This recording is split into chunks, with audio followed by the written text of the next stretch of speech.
I'm Mark Brown and this is a new Super Home video covering the use of a wood burning stove in our lounge here at Super Home 59. In this video we'll be looking at the pros and cons of using a wood burning stove in a house in Great Britain, and we'll be looking at how to clean it and operate it in day-to-day use during the winter months. So here's the Dovra 250. This is it the morning after the night before when we've actually had a fire going. It's filthy, as you can see. I'm going to show you how to clean it out. So I'm going to take this scraper implement here and I'm going to run it over the grate and push the ash backwards and forwards a little bit until it falls through the grate. Now I don't want to remove the large chunks of charcoal. We'll retain those. It's always better to light the fire on a bed of charcoal than it is without. And this comes out here in the dustpan, and I'll just clean up this area here. And there you go. Pull it out, tap, and there's the dustpan itself. Now we're going to go and empty that into a food recycling retainer that's plastic. Of course, if this is hot, you do not empty it into any form of plastic container. The important thing to realise about the ash is it's very lightweight, it's very dusty. If you walk quickly through the house, you'll be surrounded in a cloud of dust, so walk slowly.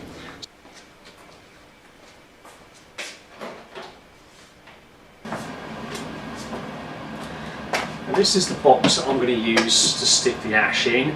It's a recycling box, it's designed for food waste.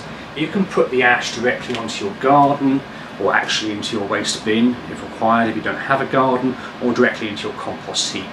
In my case, stick it straight in here if it's cold, and of course it is.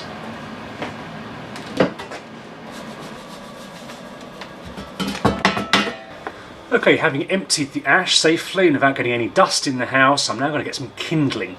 I store that over there on the biomass boiler to keep it warm and dry. Let's have a look.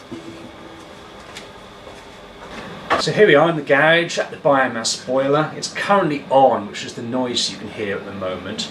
So it's nice and warm, and that warm air is percolating up above the boiler into this area above it. And here's my kindling supply that I'm going to use to light the fire. Now, during the rest of the year, this is stored in plastic bags outside. Here they are. Okay. Come winter time, I bring those bags inside and I scatter the kindling out on this homemade DIY platform on top of the boiler. And that's purpose is only to keep the kindling nice and dry. Okay, that's the kindling sorted out. How do we light a log burning stove? With this, lots of paper. Newspapers are best. The Daily Mail burns really well. Photocopying paper, junk mail, envelopes burn really well. Now this is an envelope, cheap piece of paper, cheaper the better. Screw it up and shove it in there. And keep doing it, okay? Till receipts, shove it in there. You don't need to do anything fancy with the paper. Literally screw it up into a ball. What you really need to start a fire with paper is volume.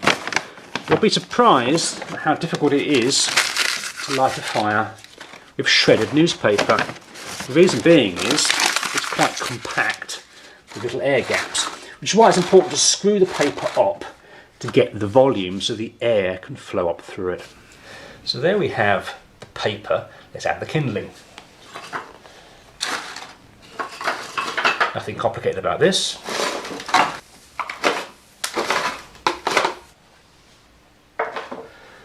Okay, now nice and clean. So, next question.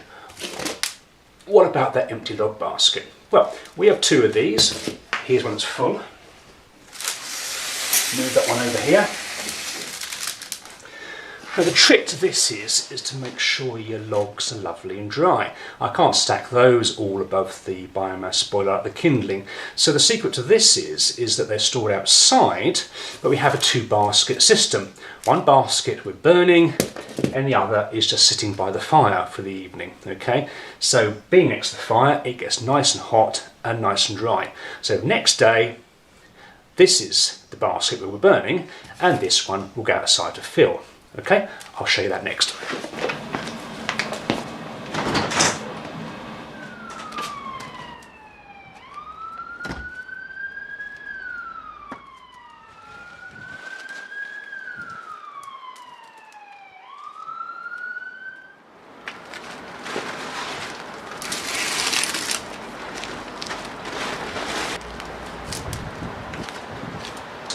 Go to the yellow pages, go online, try and find a reputable dealer in logs. You buy it by the cubic meter, you don't buy it by weight, and you don't buy it by log. Okay? Logs absorb water, so if you're buying by the weight, damp logs are useless because they're very heavy.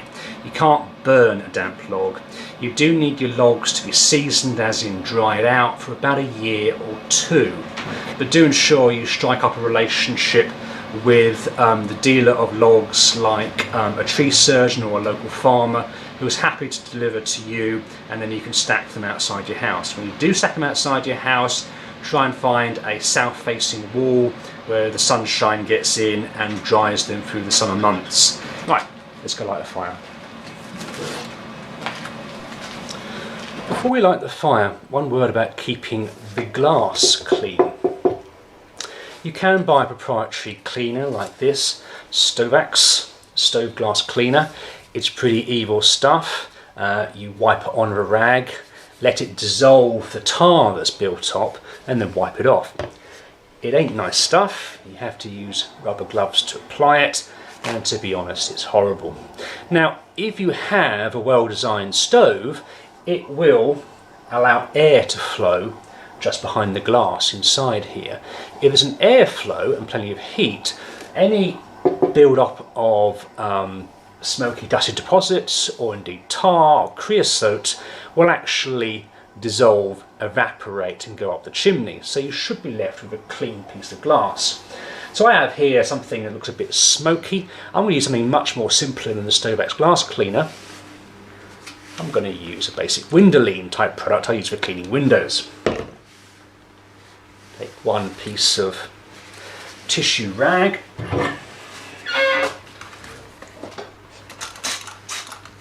squirt a bit on,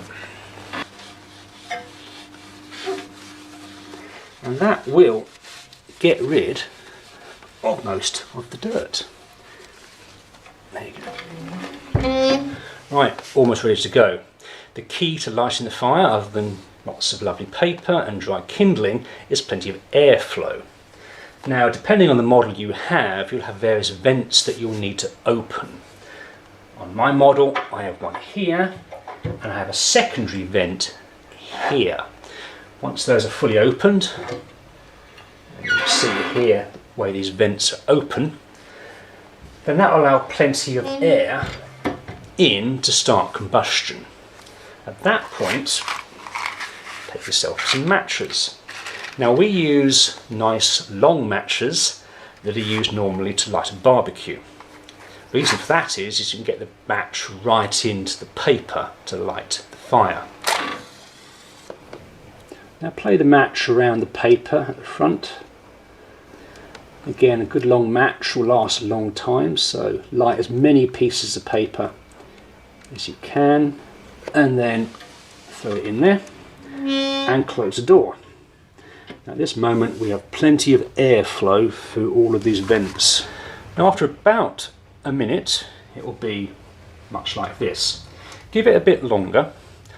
Each stove behaves differently, but the idea is once the stove is adequately burning and at temperature, you can start to close down the vents. The reason for that is you don't want too much air in there, otherwise all your fuel will burn very, very quickly. At this moment, I want it to get nice and hot.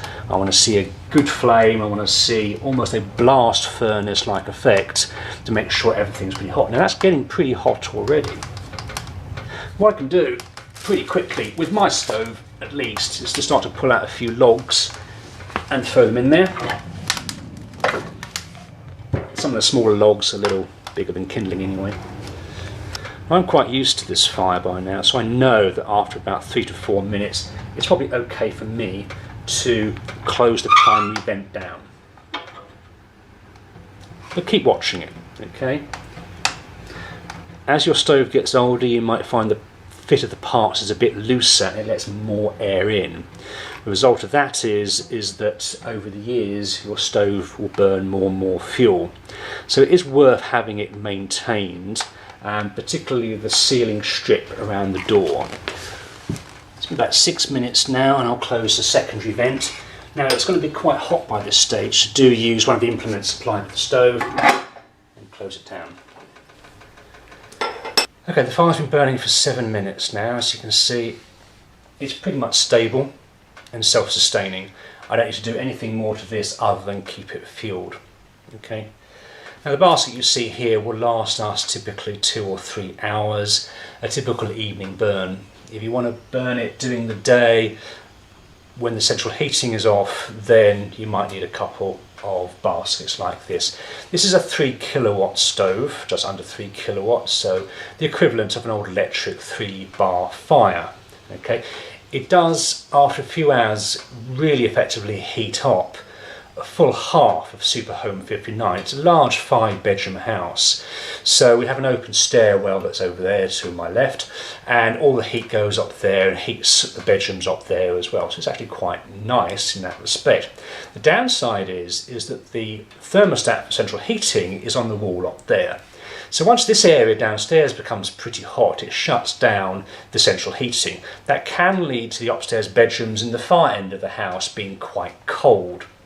Now, this is one of the things they probably don't tell you about when you buy a stove, is that it's all well and nice, it looks very pretty, but in fact it might end up to your home feeling very warm in some places and very cold in other places. You can't really avoid that unless you have a very clever central heating system that has some kind of zoning. We do have thermostatic radiator valves that will in theory help moderate the temperature between the rooms, but unfortunately if the central room thermostat closes down the hot water pump, then your central heating system switches off and you haven't got any hot water in the radiators. So some bedrooms upstairs will feel pretty cold. One of the advantages is that this is quite closely fitted into a brick surround. And this area here, as we've seen from thermal imaging, will actually retain the heat of the fire for almost 24 hours. The brick itself stores energy. And what we find is, using this in the evening, even long after the fire has gone out, that the house maintains a good even temperature, much higher than the temperature outside with the central heating off. Downsides, again, it will be a bit dirty, you have to clean up, and if you're used to having instant on-off heating and like a gas fire, then you might find some of the chores of managing the log supply and the kindling and screwing up a piece of paper might be to your disadvantage. The major advantage we like about the fire is that it's visually very attractive. It makes the room look really warm and inviting, and when we have guests around, they always congregate around the fire and comment on how lovely it is. So we do encourage people who can have a log burning stove fitted into their home to have one fitted, but do be prepared to realise it's not a panacea. It's not completely a sort of zero carbon solution to heating your home, but it's a good reserve source of heat. We can also cook on top of this, not particularly well. You can't control the heat, but that top layer there will get hot enough. You can heat milk, you can heat a soup on top of there quite easily. So if for any reason you don't have any electricity supply to your home, this is a good emergency source of heat for you and builds your family resilience. So that's everything you need to know about a log burning stove in Super Home 59. We do encourage you, if you can, to get one for yourself. One more thing to say, do remember to get your chimney swept at least once a year by a qualified chimney sweep. I'm Mark Brown, this has been a Super Home 59 video all about log burning stoves. Our log burning stove is great, recommend you have one too. And you can see more of our videos online on YouTube. Until then, we'll see you next time, and you too can conquer your home. Bye bye.